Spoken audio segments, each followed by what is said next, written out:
अस्सलाम वालेकुम dear students. आज के लेक्चर में हम बात करेंगे about direct nuclear reactions. Students, सबसे पहले हम डायरेक्ट न्यूक्लियर रिएक्शंस का इंट्रोडक्शन देखेंगे, बाद में इसको एक्सप्लेन भी करते हैं। तो स्टार्ट करते हैं इसके इंट्रोडक्शन के साथ। The nuclear reaction in which incident particle does not combine with the target nucleus as a whole and interacts only with the surface or with some individual constituents is called direct nuclear reaction. तो क्या होता है direct nuclear reaction? ये basically हमारे पास एक ऐसा nuclear reaction होता है जिसमें कोई भी जो है वो इंसिडेंट पार्टिकल होता है, वो जो है वो कंबाइन नहीं होता टारगेट न्यूक्लियस के साथ एज अ होल, यानी कि एज अ होल वो टारगेट न्यूक्लियस के साथ कंबाइन नहीं होता। उसके बाद एज ठीक है and interacts only with the surface, और सिर्फ सरफेस के साथ इंटरेक्ट करता है या फिर किसी ख़ास किसी एक इंडिविजुअल कंस्टिट्यूएंट्स के साथ ये क्या करता है, इंटरेक्ट करता है। तो इस तरह के रिएक्शंस को हम क्या कहते हैं? डायरेक्ट न्यूक्लियर रिएक्शंस कहते हैं। मज़ीद इसको एक्सप्लेन करते हैं यहाँ से।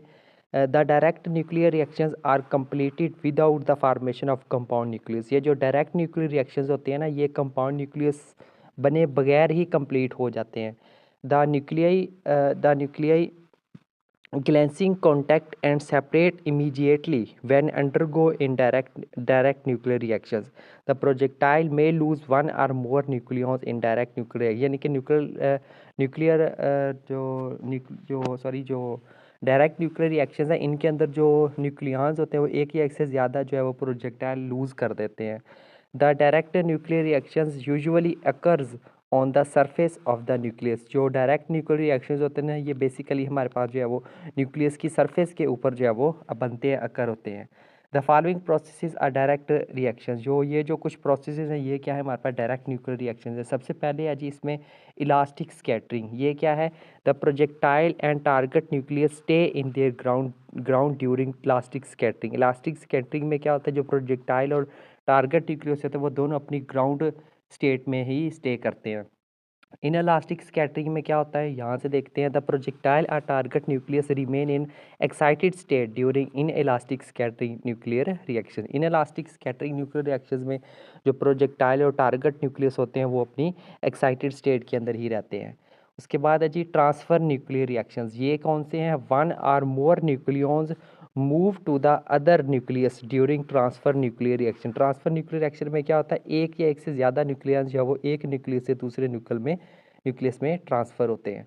उसके बाद है जी हमारे पास फ्रेगमेंटेशन न्यूक्लियर रिएक्शंस। ये क्या होते हैं? Three or more nuclei or nucleons are in the final state during fragmentation nuclear reaction.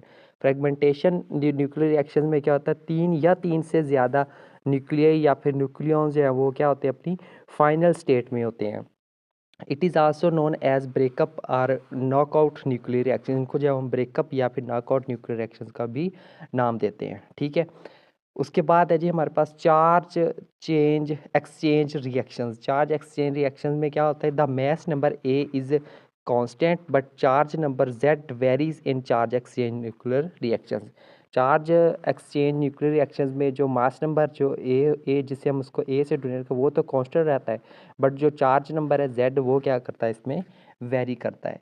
उसके बाद है हमारे पास एक मल्टी स्टेप प्रोसेस रिएक्शंस। ये क्या है? The intermediate steps can be any of the above virtual rather than real, ठीक है। जो इंडिविजुअल स्टेप्स है वो कोई भी हो सकता है, वर्चुअल भी हो सकता है या फिर रियल भी हो सकता है मल्टी स्टेप्स में। उसके बाद है हमारे पास पिकअप रिएक्शंस। ये क्या होते हैं? The nuclear reactions in which incident nucleons collects a second one from the target nucleus to form a neutron is called pickup nuclear reaction. Pickup nuclear reactions के नाम से ही हमें पता चल रहा है कि ये कोई चीज़ पिक करते हैं। क्या पिक करते हैं? ये ऐसे न्यूक्लियर रिएक्शन होते हैं जिसमें जो इंसिडेंट न्यूक्लियॉन होता है वो जो है वो किसी दूसरे टारगेट एलिमेंट से एक या एक से ज़्यादा जो है वो न्यूक्लियंस को कलेक्ट करता है, फिर वो क्या बना देता है? मिलकर ड्यूट्रॉन बना देता है, ठीक है। उसके बाद लास्ट है जी हमारे पास ट्रिपिंग रिएक्शंस। ये क्या होता है हमारे पास tripping reaction? The nuclear reaction in which incident deuteron or other light nucleus leaves one or more of its nucleons in the target nucleus is called stripping reactions. क्या होता है? ये ऐसे न्यूक्लियर रिएक्शंस होते हैं जिसमें जो इंसिडेंट ड्यूट्रॉन होता है या फिर जो अदर लाइट न्यूक्लियस होते हैं वो जो है वो एक या एक से ज़्यादा जो है वो हमारे पास of its nucleus in the target nucleus, यानी कि अगर उसके जो न्यूक्लियस है वो टारगेट न्यूक्लियस में हो तो वो एक ही एक से ज़्यादा लाइट न्यूक्लियस को अपने पीछे जो है वो क्या करते हैं, लीव कर देते हैं, उनको पीछे छोड़ देते हैं। इसको हम कहते हैं स्टिपिंग रिएक्शंस। ठीक है, तो ये थे कुछ हमारे पास डायरेक्ट न्यूक्लियर रिएक्शंस जिनको जो है वो हमने स्टडी किया है आज के लेक्चर में। उम्मीद करता हूँ आपको डायरेक्ट न्यूक्लियर रिएक्शंस का कंसेप्ट अच्छे से क्लियर हुआ होगा। तो बस यही था हमारा आज का लेक्चर।